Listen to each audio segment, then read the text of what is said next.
Haleluya. Amen. Yeye ni Mungu mwaminifu. Tunayemuomba sio Mungu wa kubahatisha. Haleluya. Amen. Sio Mungu wa kufanya leo kesha aanze kujaribu kufanya, hapana. Yeye akifanya anafanya perfect, yani kikamilifu sana. Sio Mungu ule wa kujaribu ama sasa tutakuwa aje.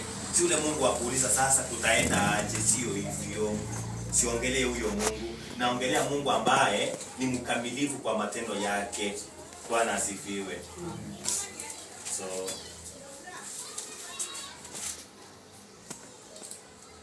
mniruhusu tu tusome kwenye kitabu cha Esther mlango wake wa 6. Tusome kuanzia mstari wake wa kwanza. Bwana Yesu asifiwe. Ukiwa na Biblia yako fungua tu kwenye kitabu cha Esther. Esther, kuna mambo machache tutajifundisha mambo pale, na katika hayo mambo tunaenda kujifundisha, nataka kwamba ya kutia moyo. Bwana asifiwe. Ya kufanye amani yako itibitike. Haleluya. Hayo mambo yafanye furaha yako itibitike, usipatishe. Bwana asifiwe. Huu mwaka sio mwaka wa kupatisha. Bwana Yesu asifiwe sana. Huu ni mwaka wa kuchukua hatua, kutipitika katika yaliyo mema, kwa sababu Yesu ametushindia. Kwa sababu tumeshalipiwa nini? Gharama. Kwa jina la Yesu. Hebu tusome kitabu cha Esther mlango wake wa 6 mstari wake wa kwanza. Biblia inasema, usiku ule mfalme akupata usingizi. Inasema akaamuru aletewe kitabu cha maandiko ya taarifa, nayo yakasomwa mbele ya mfalme. Bwana asifiwe sana. Kuna jambo linaweza fanyika, haleluya, mtu fulani akose usingizi ili nafsi yako iokolewe. Haleluya. Huu mwaka kuna watu wanaenda kukoseshwa nini? Usingizi, ili amani yako itibitike, ili furaha yako itibitike, ili ushindi wako utibitike. Uache kulia, uache kukimbia hapa na pale kutafuta msaada ambaye baadaye haudumu. Bwana asifiwe. Kwa nini? Msaada wa Mungu unadumu, ndio sababu anasababisha fulani aliye na uwezo. Bwana asifiwe. Sio yeye, Mungu anamuingia mtu fulani mwenye ako na uwezo, mwenye ako na mamlaka, mwenye ako na nguvu, akose amani kwa ajili yako, ili njia zako siwe njia zingine, ili maisha yako, ushuhuda yako ibadilike kwa jina la Yesu. Bwana asifiwe sana. Tunaambiwa kwamba huyu mfalme alikosa nini? Usingizi. Ni kwa nini alikosa usingizi? Ukisoma hapo nyuma, kuna watu wamepangiwa mabaya. Haleluya. Watu wamepangiwa mabaya. Wanapangiwa mabaya gani? Sio tu mabaya, lakini wanapanga kuangamizwa. Wamepangiwa kuuawa. Bwana asifiwe sana.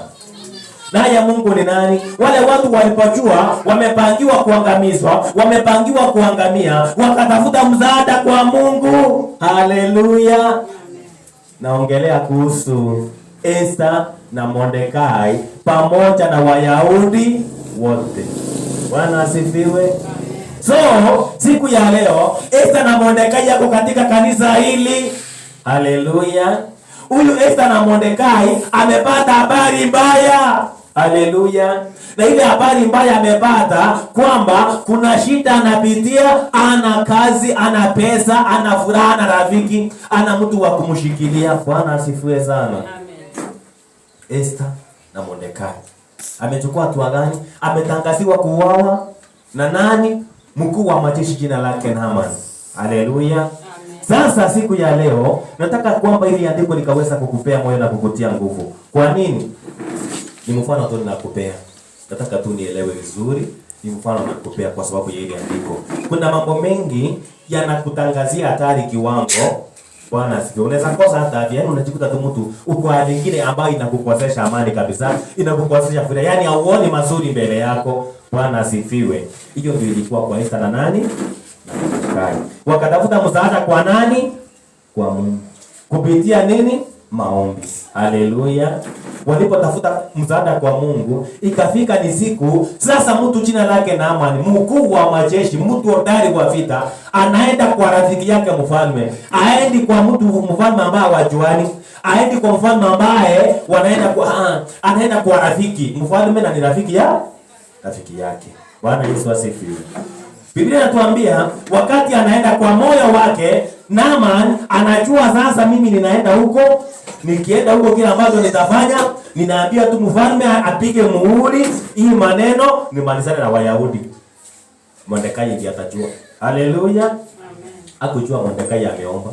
Sasa ujue Naaman yako na uwezo mkubwa, kwa sababu mfalme ni rafiki yake. Sasa ile kitu anaenda pale ni muhuri tu anapewa, wamalize hiyo shughuli, wamalizane na Mordekai na Esther, wamalizane na hiyo Wayahudi. Hiyo story ya Wayahudi ishe. Lakini sasa maombi ya wale watu ikasababisha mfalme akose nini? Amani. Usingizi hakupata usiku mzima. Bwana asifiwe. Nataka kusema nini? Kuna mambo ambayo yamekutishia last year. Huu mwaka ambao tumeanza hii Jumapili ya kwanza ya mwaka, kwa jina la Yesu. Haleluya. Mtu fulani akose tu amani, awe daraja ya kukutoa katika shida unazozipitia katika jina la Yesu wa Nazareti. Haleluya.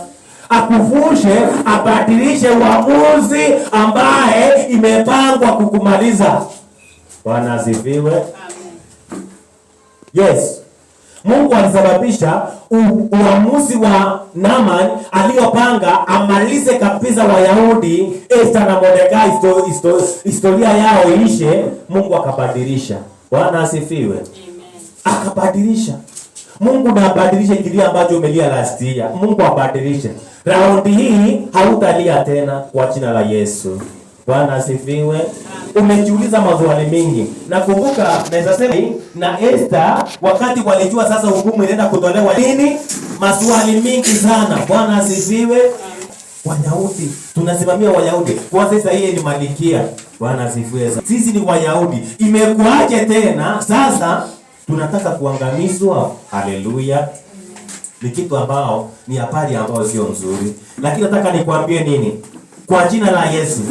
Hii mwaka ambao umeanza hii Jumapili ya kwanza, habari ambazo ni mbaya Mungu abadilishe, Mungu aondoe kwa jina la Yesu. Kila mipango ambayo ilipangwa kinyume na maisha yako, last year ukalia, last year ukatezeka, last year ukakimbia hapa na pale, watu wakapata story ya kuongea kukuhusu vile unatezeka, vile unahangaika. Kwa jina la Yesu, leo Mungu wa Israeli akoseshe amani mtu fulani ambaye kwa jina la Yesu wa Nazareti atabadilisha maisha yako. Bwana asifiwe.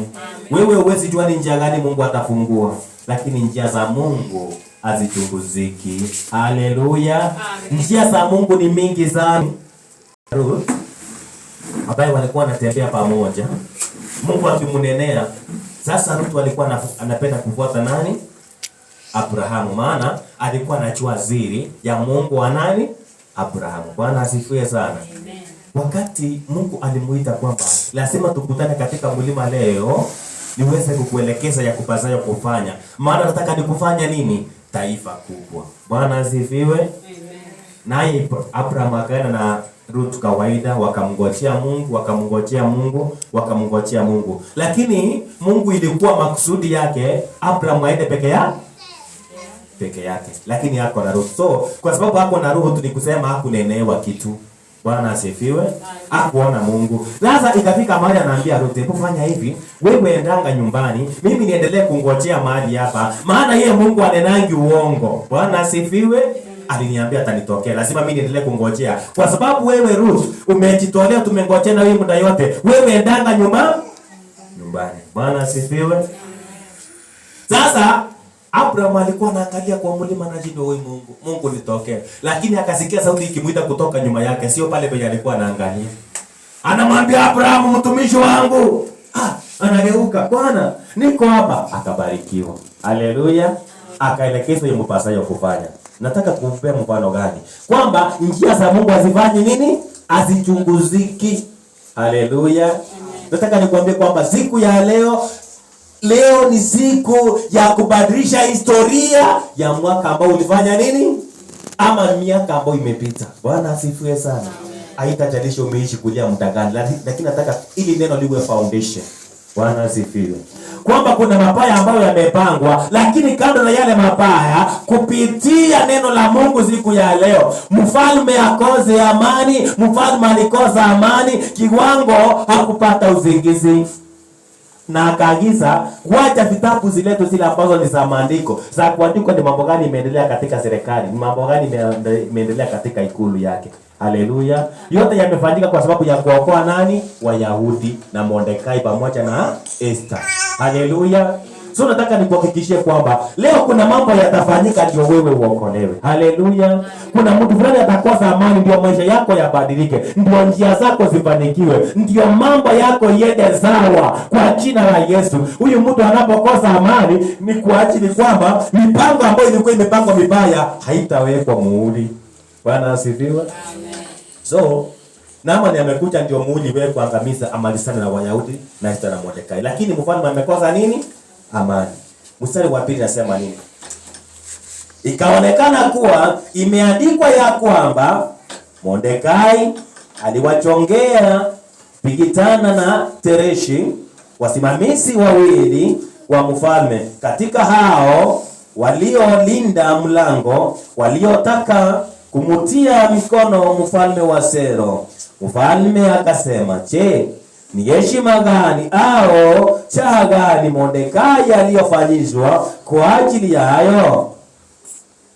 Watumwa wa mfalme waliomhudumu wakamwambia, "Hakuna alilofanyizwa." Mfalme akasema, "Yupo nani pewani?" Ikawa Hamani alikuwa ameingia katika ua wa nje na nyumba ya mfalme aseme na mfalme ili kumtundika Mordekai juu ya mti ule aliomwekea tayari. Bwana asifiwe sana. Sasa hapa wakati ile kitabu ililetwa, mfalme ukumbuke atalala. Haleluya. Ikasomwa, na iliposomwa ikaonekana kwamba kulikuwa na watu wawili waliokuwa wanataka watende mabaya mfalme, jina lake Wazero. Bwana asifiwe. Sasa huyu jina lake Mordekai aliokoa mfalme kwa mabaya ambayo alikuwa amefanya nini? Amepangiwa. Bwana asifiwe. Sasa mfalme anauliza, na huyu Mordekai alipokuwa uhai wa mfalme, kwa maana mfalme angeza kupata madhara, kwa maana mfalme angeza kuangamizwa, ni nini alipewa kama shukrani? Haleluya. Anaambiwa akufanyishwa chochote, hakuna kitu alipewa kama shukrani. Sasa ikasababisha mfalme sasa afikirie kumpea nini? Shukrani. Nani? Mordekai. Bwana asifiwe. Amen. Lakini Naamani naye anapanga msulubishe nani? Mordekai juu ya wapi? Juu ya mti. Bwana asifiwe. Mwaka wa mambo mabaya kupanguliwa ni siku ya leo kwa jina la Yesu. Haleluya. Sasa Naamani amekuja sulubisha Mordekai na ashaweka msalaba tayari, ametengeneza mti wa kumsulubisha. Iko ready. Amefika. Lakini maombi ilitangulia. Bwana asifiwe sana. Kilio ilitangulia, ambao walimulilia Esther na Mordekai na Wayahudi wote, imetangulia mbele. Bwana asifiwe sana. Sasa Naamani kufika, maombi ilikuwa mbele yake. Mfalme achalala usiku mzima, na habari kuhusu mazuri ya Mordekai alifanya imeshafanya nini? Imeshasomwa mbele ya mfalme. Na hivi sasa mfalme anataka afanye nini? Amshukuru Mordekai. Bwana asifiwe sana. Naye Naamani anataka afanye nini? Asulubishe Mordekai. Hiyo mambo mbili unachua sasa haiperekani. Huyu amekuja atafute muhuri ya mfalme asulubishe Mordekai. Naye mfalme anataka mshukuru nani? Mordekai. Bwana asifiwe sana. Nataka kumaanisha nini? Haleluya. Kuna mambo ambayo utakuta ilipangwa, ikapangwa, wewe hata una habari. Haleluya.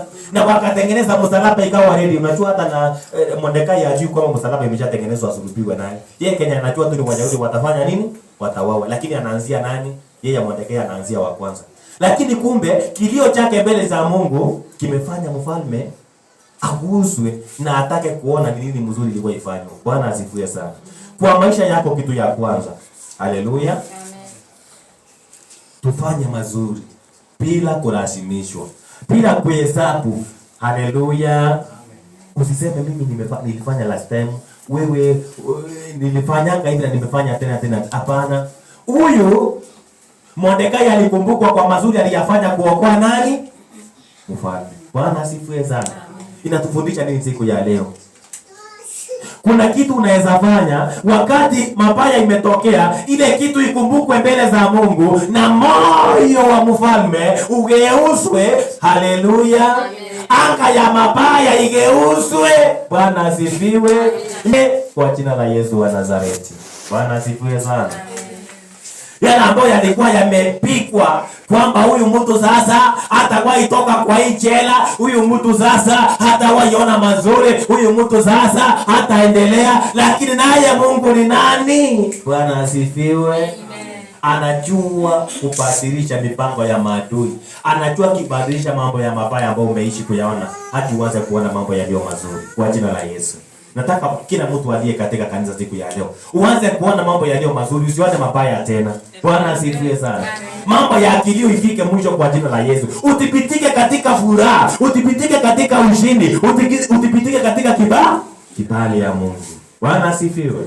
Mungu abadilishe, vile alibadilisha, abadilishe na leo kwa sababu anaweza na anastahili. Sasa sikiza.